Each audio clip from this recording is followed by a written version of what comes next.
let me ask you, is there anywhere in your life that you feel something is a bit off? It could be internally, it could be something that you feel, something you experience, or maybe something in your relationship, or maybe at your job, maybe in your neighborhood, maybe in your extended family. You feel like there's something that is not the way it was intended to be, in the way that you want it to be.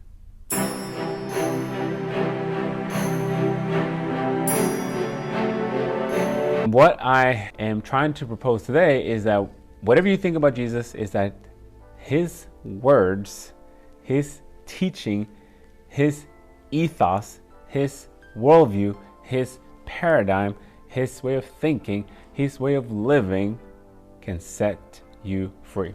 Before you shut this video off, I want you just to consider one thing.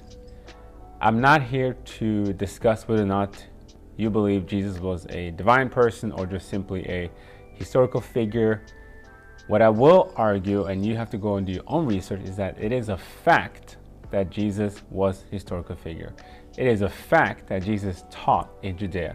It is a fact that people's lives were changed by following this rabbi. It is a fact that the things that are recorded in the text known as the Bible are historically accurate.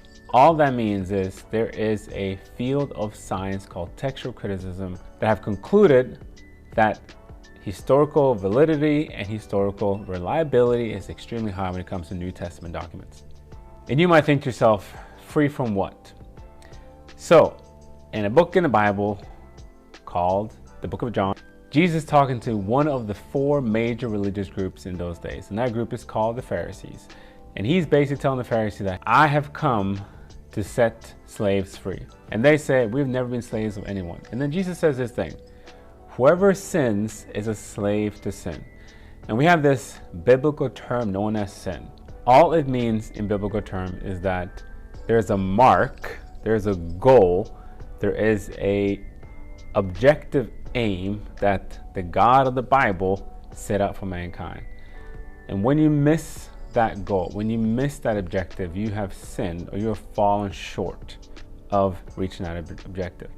And when that happens, there is a consequence, which is pretty logical. So if you make a decision, if you act out anything, it has consequences. It doesn't mean it has to be negative, it can be positive.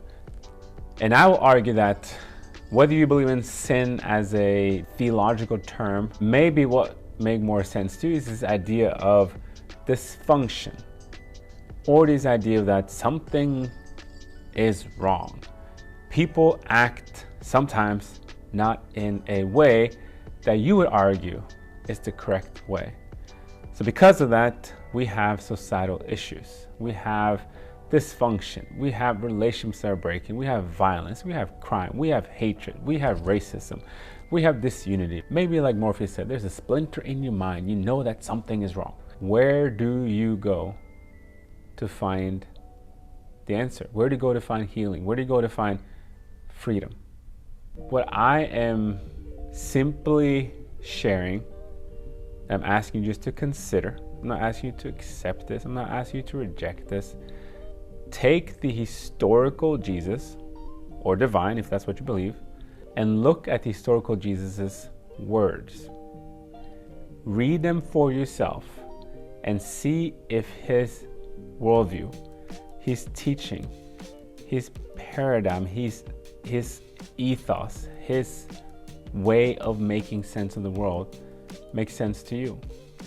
And see if you were to maybe just try to implement his words, implement his teachings, if you will feel more free. Free to be you. Free to accept love. Free to accept forgiveness. Free to give love. And free to give forgiveness.